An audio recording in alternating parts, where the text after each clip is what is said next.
Good morning, Scotch Plains Fanwood High School. My name is Kieran Adams, and here's Brian Kofers with your morning announcements.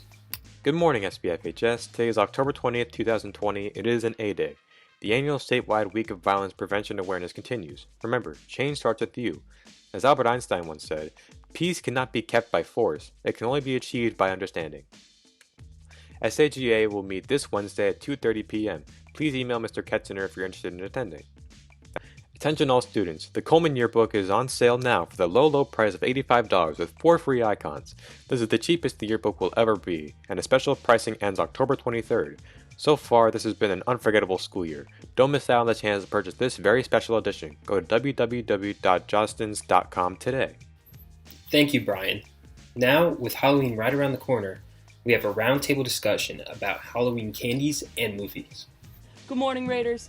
I'm here with Ben, Julia, Brian, and Kieran, and today we're talking about our favorite Halloween movies and our favorite movie watching candy. Obviously, for that second question, we are not including popcorn.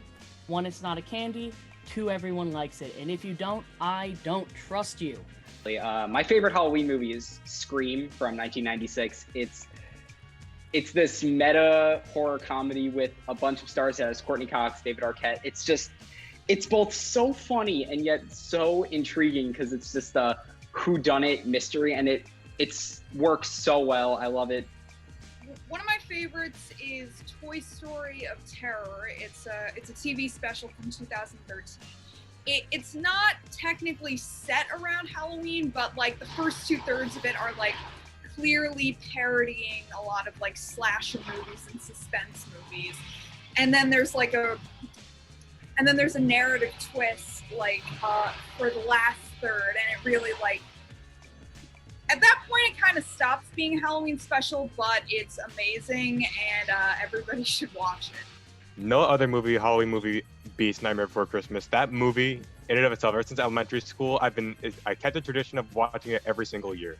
It's so good. If you've watched it before, you already know why I would do that. One of my favorite movies to watch around Halloween time, which I enjoy watching year-round, is Mean Girls. I'm not ashamed of it. Because there's the whole part of it where it's the Halloween party, and that's like a big part of the movie, like, I'm a mouse, duh. Isn't that the line? Did I get it right? Wait, let me look this I watched up. it back in April, which seems like 10 years now. It's gotta be Cars movie. Every single year, I watch Cars movie, dress up as Lightning McQueen. You know the tradition. Every single year. It's my favorite. The drama to the jump scares, it's just the best movie ever, hands down. To answer your second part of the question, what's your favorite candy? Honestly, it's between 2. It's gotta be gummy bears or Reese's Pieces. Ooh. Reese's peanut butter cups too. It's between those. I'm sorry. Peanut butter and chocolate, it's just too good of a combo. My favorite movie watching candy always has been Mike and Ike's. Hits different. Back when they did that whole marketing where they crossed one out, I was Team Ike. You dig. So, I'm cracking myself up. So yeah, I'm a big Mike and Ike's guy. With M&M's. M&M's, it doesn't mean, peanut, what's it called? I don't even remember, but M&M's have always just been a consistent between me. Every time I just, during the Halloween season, that's the one candy I've always been consistent with eating. It's always been, always will be, never will change. It's just good every single time. But a candy that I really love is Trader Joe's semi-sweet chocolate chips. I eat them right out of the bag. They're just so good. I've never had those. I haven't either. How would you describe them on the chocolate spectrum?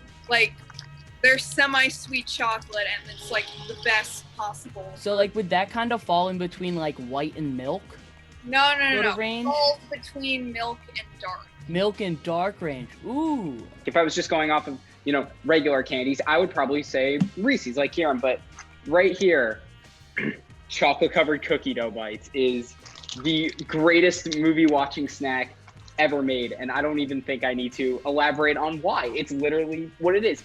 Everyone loves cookie dough, and here you can actually eat it, and it's chocolate covered, and those are just 2 things that go together so well, and just it reminds me of actually being back at the movie theater, and it's just so good. Okay, so on the Raider News Instagram page, we put up a question on the story asking what your guys' favorite movie snacks and Halloween movies are. So let's go over some of those answers. So we have Cadence Weiss, who said her favorite snack is the Trolley Sour Gummy Worms. And ooh, I agree, those are fire. But I don't know, I don't really have those during the movies, because again, the bag is loud. But that is one of my favorite candies there. To finish up Cadence's answers, Hocus Pocus, favorite movie to watch around Halloween time. I agree, Hocus Pocus and Halloween Town, both Halloween classics for me. I've never seen Hocus Pocus, and I probably will, just to try and understand the hype around it. Like, it's fun, it's simple, and it's Halloween. It's nothing too scary, nothing too like deep. It's just a fun time. And finally, we have a guy on Instagram who says Austin Powers Gold Member is his favorite film to watch around Halloween time. So I've only watched the first one. So. That's a choice. That's a choice. It's certainly a choice. That's it from us at the Raider News Roundtable. So signing off, I'm JJ. We got Julia, we got Brian, we got Kieran, we got Ben. I hope you all have a fantastic Halloween. Stay safe. If you're going out with people, wear a mask, practice social distancing, and I wish you all the best. Have a wonderful rest of your day, Raiders. Great talk, guys. Now we have JJ Dionysio interviewing Senior Class President Ryan Wall. Good morning, Raiders. I'm here with Senior Class President Ryan Wall. Ryan, welcome to the show. How you doing today? Thank you. I'm lovely. How are you? I'm doing well. Super excited to get this interview done. So what are you involved with here at SBF? Besides Student Council, I'm also a co-president of DECA, which is another business club along with FBLA. I also participate in Salsa, which is the Spanish club, and I also play 3 sports. In the fall, I run cross country. In the winter, I'm on the varsity basketball team, and then in the spring, I play girls lacrosse. Wow, you are definitely busy. How was campaigning for this election different virtually than it was in person? Campaigning virtually was definitely very different than it has been in the past couple years, mainly because I lost a whole lot of face-to-face time that I would have with people.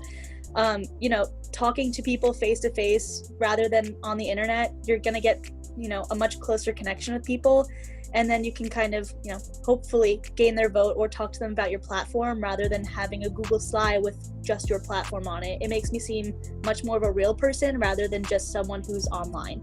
So why did you run? I ran for president. Well, I was also president last year, so I wanted to run for re-election.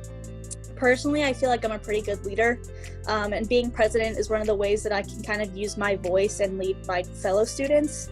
It was just a way to kind of exercise those traits. Also, I think I'm a pretty creative person, so being president, or at least being in this position on student council, allowed me to be able to plan and organize events and fundraisers, kind of using our own ideas as a senior class. And I thought that was really cool, that I'd be able to actually think of these ideas and then implement them and have people actually enjoy them. So what are your plans and the plans of the student council to try to make this year feel as normal as possible? So right now we're actually planning a lot of virtual events. One of the things that we all care about at school is, again, kind of having that face-to-face interpersonal reaction, but meeting with a whole bunch of other people, just with whether it's friends or classmates who you aren't really friends with, having those interactions and things like that make a whole difference. I know there are a lot of people at home that tend to feel kind of lonely when we're in this virtual environment. So we're trying to organize events, possibly, Kahoot games or trivia nights or things like that to bring people together. Maybe even movie nights too. So while it's still distanced, people are still coming together and seeing each other and, experiencing the same things that we would experience if we were in school. This is the question on everyone's mind. Prom. What? I know it's far away. Have you guys talked about it at all? Yes, there have been discussions about it. Currently, I believe we do, in the event that restrictions were to be lifted, I believe we do actually have the venue that we could use if we were to have an indoor prom. Now, there are no promises on that. We don't know. Obviously, when we get closer to the date, we'll be able to tell. But if not, one of my main things on my platform, and I know a whole bunch of other people feel the same way, even if we don't have a prom, I'm at least going to push for something outdoors, whether it's an entire prom or something along those lines. I'm really kind of pushing to have that. It hurt not to have a junior prom. I mean, last year we were actually in the process of planning and we had everything planned and then that was canceled on us. So we're hoping, whether it's indoors or outdoors, it will still happen and it'll be better than a junior prom ever would have been. Right now, I am looking forward to the possibility of going back to school. I'm also looking forward to the possibility of sports happening for at least the winter and spring season. Personally, winter season is my season. So, my hopes are kind of pretty high to play. So those are one of, a couple things I'm looking forward to. I'm also looking forward to, hopefully having some senior events, whether they're virtual or in person. Either way, it'll be a way to celebrate our senior year, even though it's not necessarily the way we wanted. Okay, so my last question for you, Ryan, is what is your advice for the seniors being in this tough year and soon transitioning to being partially in school? What do you have to say to the class? I think my advice would probably just be to, stick with it. Like, it's your last year, continue working hard, do the best you can do. Everyone's going to end up where they end up. So as long as you're working hard and you're doing, please do your work. But as long as you're doing your work, you're going to find out where you end up and you're going to be happy with, where you end up by the time this year ends. And just, spend these last moments, kind of enjoying your friends and, cherishing these moments. Because, in a couple months, once school ends, we're going separate ways. Yeah, that's really good. Thank you so much, Ryan, for coming on the show, doing this interview. I'm signing off. I'm JJ Dionisio. This is Senior Class President Ryan Wall. Ryan, say goodbye. See you guys. Okay, thank you so much. Have a great day, guys. That's it for today. Peace out and have a great day, Raiders.